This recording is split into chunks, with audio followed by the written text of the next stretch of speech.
Well, good afternoon and welcome to Bulletproof, the program where you will hear from some of the giants in multi-level marketing as they share their story on how they made it. Even when things got a little rough, they kept going and they proved themselves to be bulletproof and won. I'm Bob Coleman, your host, as always, and today it is my pleasure and my honor to have on the show Mr. Gary Kornegay of Primerica, a multi-millionaire in his own rights, and I know he has a super strong story to share with us. Gary, welcome to the show.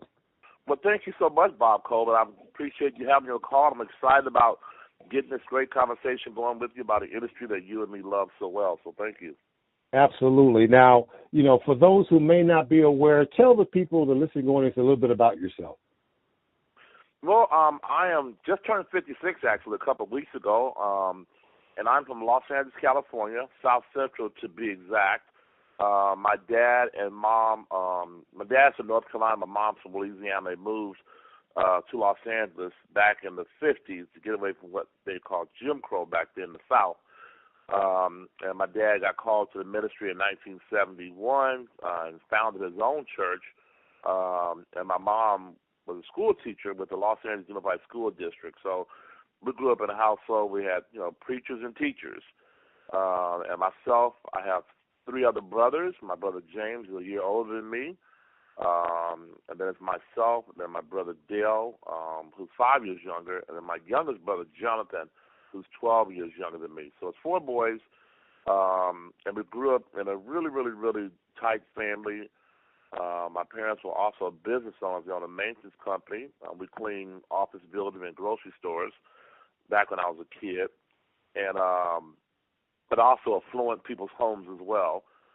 And then my father also started buying real estate, and he started doing renting out his properties to low-income housing back in the 70s as well. So we grew up around an entrepreneur family.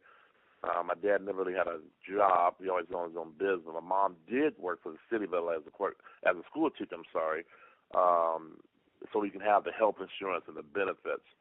And then I actually ended up doing a traditional school thing and ended up getting kicked out of high school twice, actually. And I was asked to stay out of school for a whole year by my parents because I was not behaving properly.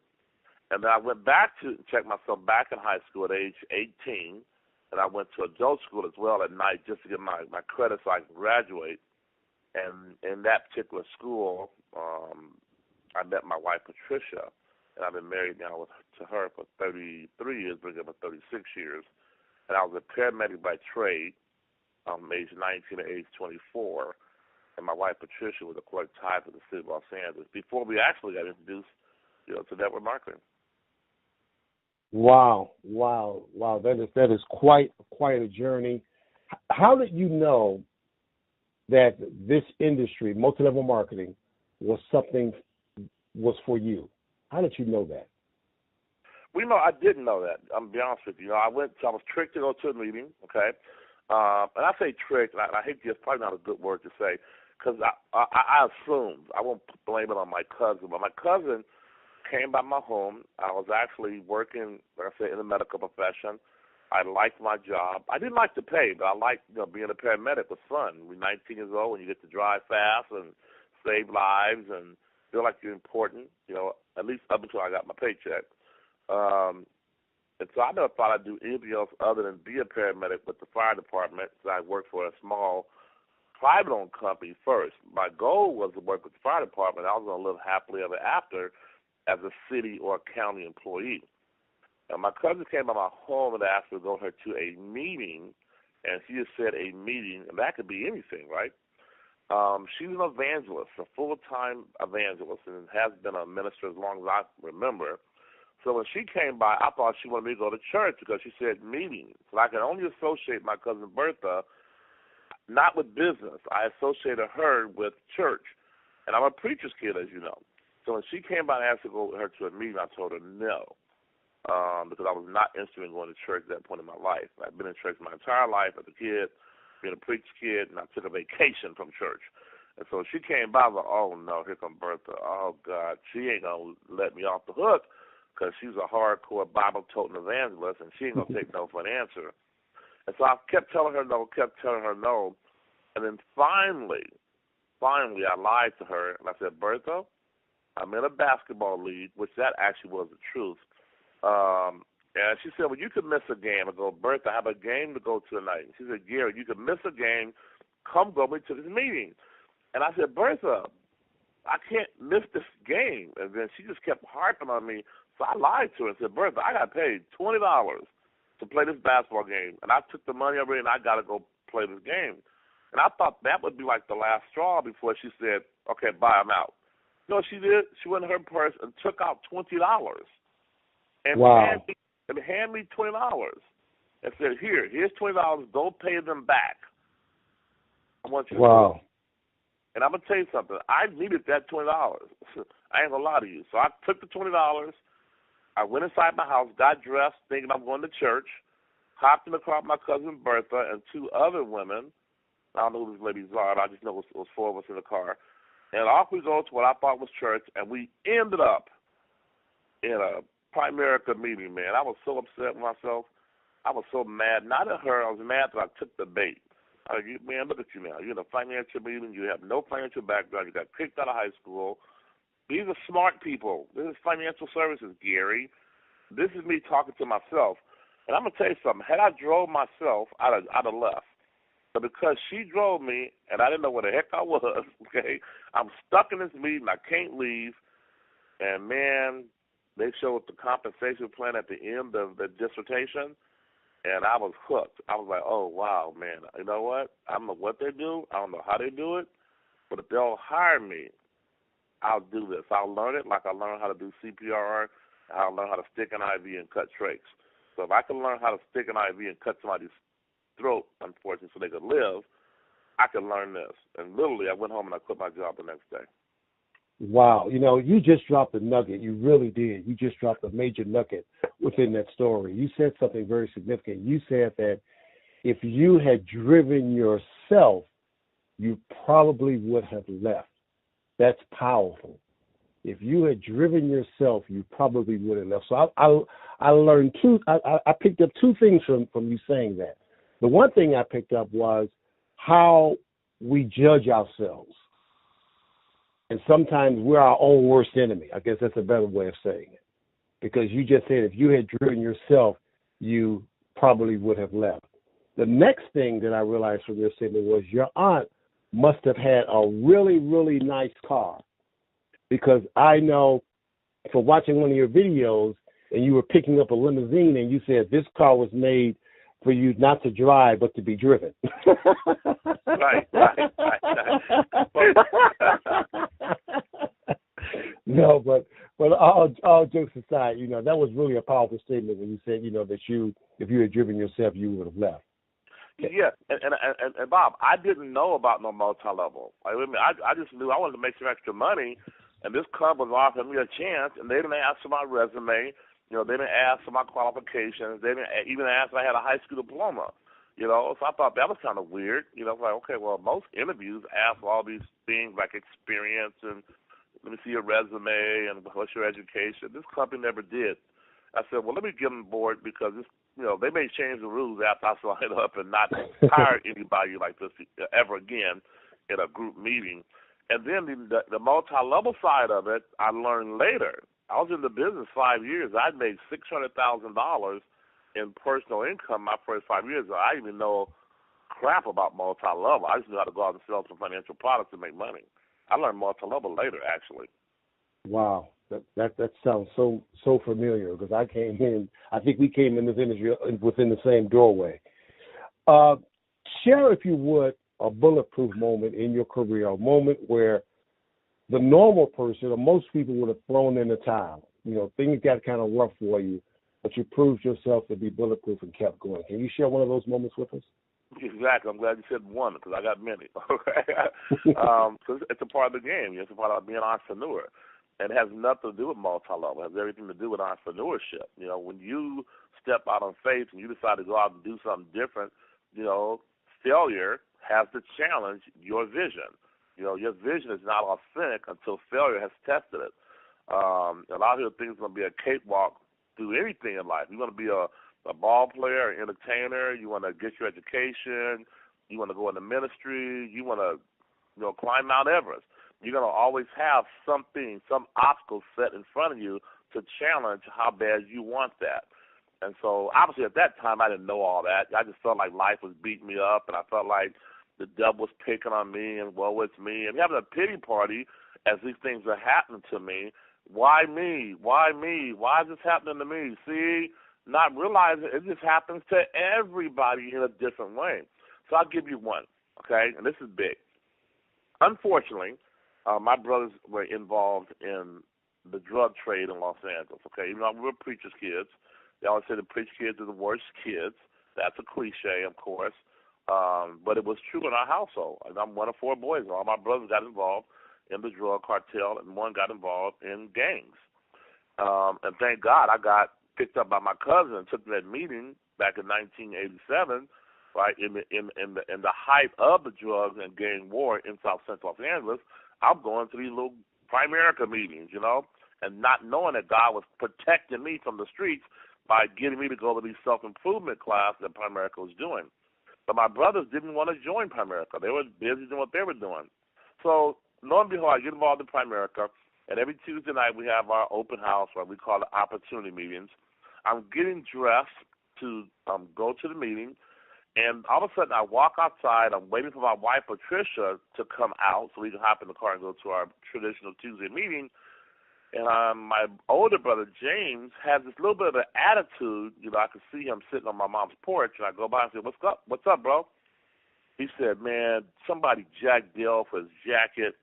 I go, somebody jacked him, took his jacket? He goes, yeah, man. He goes, man, Dale's a little sissy. And I go, sissy? What do you mean Dale's a sissy? He let that guy take his jacket. I go, well, where's Dale? He says, I don't know, man. I went off on him, man, about being a little sissy. All of a sudden, about 5 minutes later, this truck pulls up and says, hey, your brother got shot. Your brother got shot. I go, what? And so me and my brother, okay, realized that my little brother, the one that he called a sissy, went back to that other neighborhood to try to get back his jacket and got shot. So this guy has a truck, has my brother in the back cab of his truck, bleeding, and he drops my brother off on my front grass and said, hey, I found him over there. He was shot. He told me to bring him here. Well, I used to be a paramedic, right? So immediately I go into paramedic mode. I got my business suit on. I'm ready to go to a meeting. My brother obviously has been shot. I mean, just our whole life turned upside down in less than 30 seconds, it seemed like. Wow. My parents come outside. My neighbors are coming outside. My brother, James, him being in the world that he lives in, he is upset. I mean, I'm trying to care for my brother. My older brother is yelling, and he's every foul language you can imagine. He's upset. He's going to his car and loading up another car with a bunch of guns. And he is so caught up in the moment, he's like, I'm going to get those guys. Let's go. They shot my brother. And I go, James, let's not do that. Let's take Dale to the hospital, man. He's bleeding. He goes, I don't care, Gary. Let's go, man. And I go, James, I'm not doing that, man. And he yells at me, curses me out, calls me every name in the book, and my brother leaves in his car with a bunch of guns to go and shoot these guys up. Wow. I get my little brother in my car. I'm now going to rush to the hospital because where I lived at in a gang-infested neighborhood, the paramedics don't come in to a shooting unless the police get there first for safety reasons. I know that because I was a paramedic. So I knew the paramedic was not going to come in my neighborhood on a shooting. So I took my brother in my car, and I'm getting ready to take him to the nearest hospital because he's bleeding. And my brother says to me, the one that was shot, says, Gary, go get James. They're going to kill him. I go, no, I'm taking you to the hospital. He says, I got shot in my butt. And I go, what? I go, oh, my God, you got shot in the butt. I go, man. So I take off to chase my brother and let him know that Dale is not going to die. And I try to stop my brother. I got there too late, so I found what neighborhood he was in. And I see my brother's red BMW, and I think he thought we were coming to help him. And so when we were trying to wave him down, let's go, let's go, let's go, he thinks we're going to help him. So he jumps out of his car, leaves it running, key in ignition, opens the trunk, and starts chasing these gang members and starts shooting at them. This is all happening around about maybe 5:30 p.m. in South Central Los Angeles. So it's broad daylight. So he's shooting people, or shooting at people, should I say, and gang members are running. And all of a sudden, I go, what the heck? And now I find myself in the middle of a shootout. Oh, my I got God. my little brother bleeding. I got my little brother bleeding in my front seat of my car, right? And I got my other brother out shooting up people. I'm like, what the heck? I felt like I was in a war zone. But I couldn't do anything. I was already stuck in the wrong neighborhood, and I got my brother bleeding, and my brother left his car running, so another gang member hops in my brother's car, because he left it running, of course, easy target, and he left it running, and he drove off in my brother's car, leaving my brother on foot, shooting at a rival gang. So now he has no way to get out of there. So I'm trying to drive in between these bullets to go get my brother, okay? And I end up wrecking my car because a lady pulls off the driveway, wasn't paying attention. I wasn't paying attention. And I run dead smack into this lady, wrecked my new car. Was new to me. It was an old used car I bought. But I wrecked my car. My brother's bleeding, and my other brother's on foot trying to run towards me to get out of the actual the gunplay. And so he finally hops in my car. I got a wrecked car, but now I have to drive off to be getting shot at. Well, guess what? By me driving off, I now just did a hit and run. Okay? Not to mention my brother James is shooting up a neighborhood, and he hops in my car. So now I look like I'm the getaway car. Wow. This is all happening, and I'm supposed to be on my way to a Primerica meeting. So to make a long story short, at that moment I was like, okay, what am I going to do? What am I going to do? So I rushed my brother back to my neighborhood. I couldn't drive to the hospital now. I will go back to the neighborhood because by then the paramedics and the cops were there. And we go back to the neighborhood. We take my brother out of my car. He's bleeding. The paramedics take my brother, put him in the paramedic van. The cops go, hey, what happened? What's going on? And we said, well, my brother got shot. These guys tried to rob him. And they said, okay, great. Go make a police report. Go to the police station right now. Now, they don't know my other brother who's in my car just shot up a neighborhood. So by then the helicopters are obviously above the neighborhood. And my brother said, well, this guy stole my car. And they said, a guy stole your car. What kind of car was it? It's a red BMW. So the helicopters finds this guy in the red BMW that stole my brother's car, arrest this guy for stealing my brother's car. In the trunk was guns.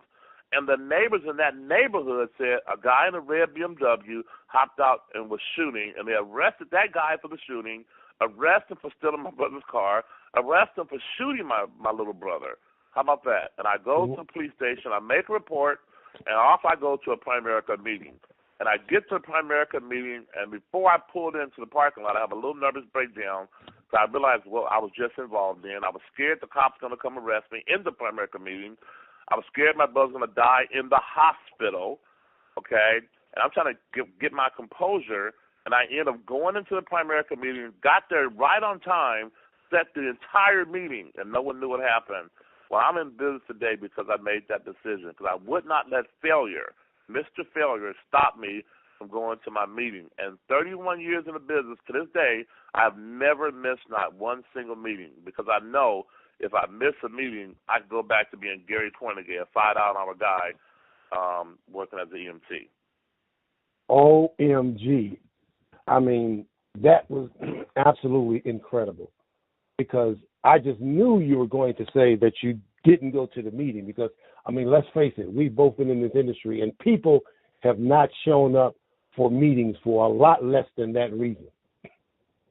So the fact that you continued on through all of that and you went to the meeting is more, it 100% proves you to be indeed bulletproof, no pun intended, but also it even proves and it just legitimizes your title as I introduce you as Gary Kornegay, multi-millionaire. I mean, that's just incredible. Well, Gary, I know that you wrote a book, and you want to tell the listening audience a little bit about your book, and if someone wanted to get a copy of your book, how they could do that? Yeah, I wrote a book called The Preacher's Kid. You know, I never thought I would ever be an author. I never had a desire to be an author, honestly. And what happened, I'd been, obviously, as you know, multi-level. Once you get to a certain level, people start pulling on you to come and tell your story. So I've been traveling all across North America, telling my personal story and why people should get involved in network marketing. And I rose to a level where I became in high demand.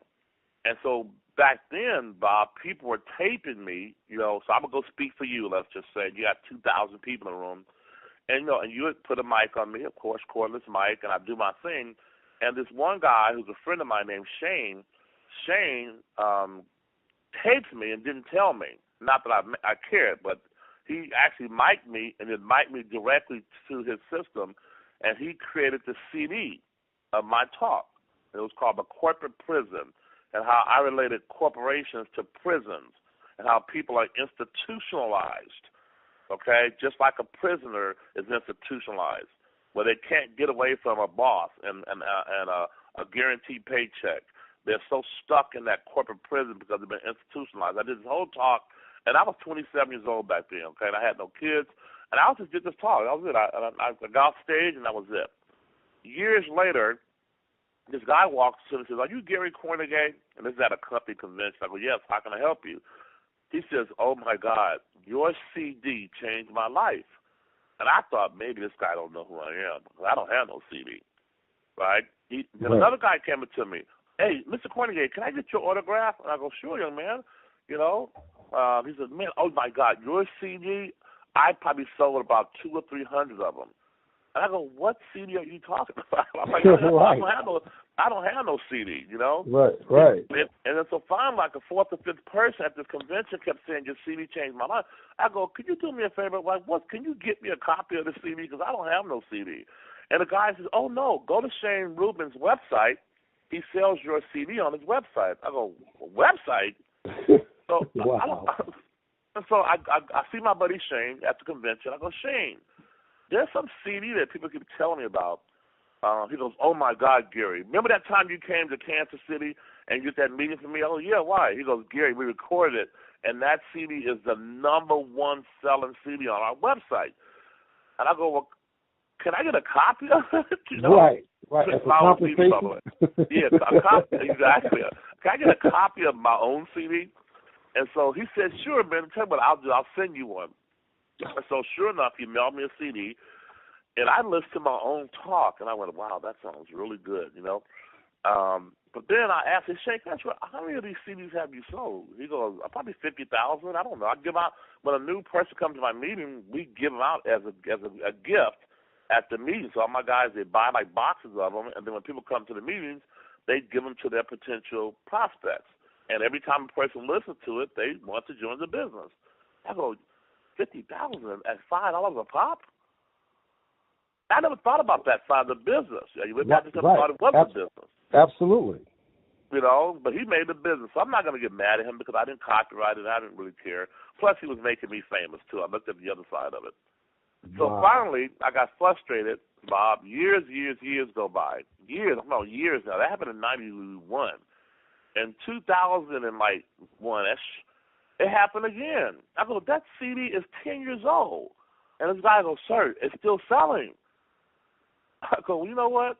Now I'm going to be a businessman. I'm going to take that talk and my personal story that I've been doing for free, and I'm going to put it in a book, because you can't bootleg a book. You can burn a CD." And so I wrote a book called The Preacher's Kid. It's subtitled Games, God, Drugs, and Business. And it's the story that I just told you about my brothers, okay, but with many bulletproof moments in that book. So it starts out telling my personal story, how I was raised as a preacher's kid. And the first 3 chapters is about my life. Then the other 10 chapters is how to win in business, how to win in spite of challenges. I have a whole entire chapter called Mr. Failure. So I didn't call him the devil. Even though I'm a preacher, I'm a preacher's kid, I didn't want to label him as the devil or God. I called him Mr. Failure, and how Mr. Failure was trying to stop me. I have a whole chapter. I have another chapter on excuses, on how many excuses people make when it comes to starting their own business and following through on their promises. So it's a great book. It's an easy read. It's 130-some pages, and I probably sold a couple million of those without even me pushing it, okay, because of, obviously, the industry that I'm in. And they can go to Amazon and get the book, actually. I don't sell it myself personally. That book came out in 2003, but it is available on Amazon. The Big Skid by Gary Kornegay. Awesome, man. That is, I could talk with you because I know you have thousands and thousands of stories and just a treasure chest of information that you can share with the listening audience. In closing, as we close today's program out, if there's any type of advice you would give a brand new person who's looking to get into the industry or to be an entrepreneur, what's one of the strongest bit of advice you would give them? Don't quit. Don't quit. Whatever you do.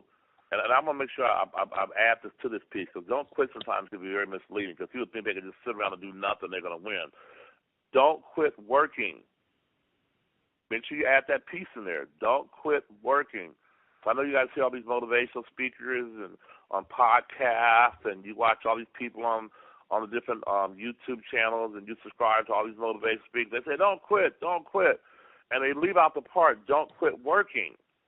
Because you can sit around for 10, 15, 20 years and be broke here in any business, whether it be multi-level or traditional business.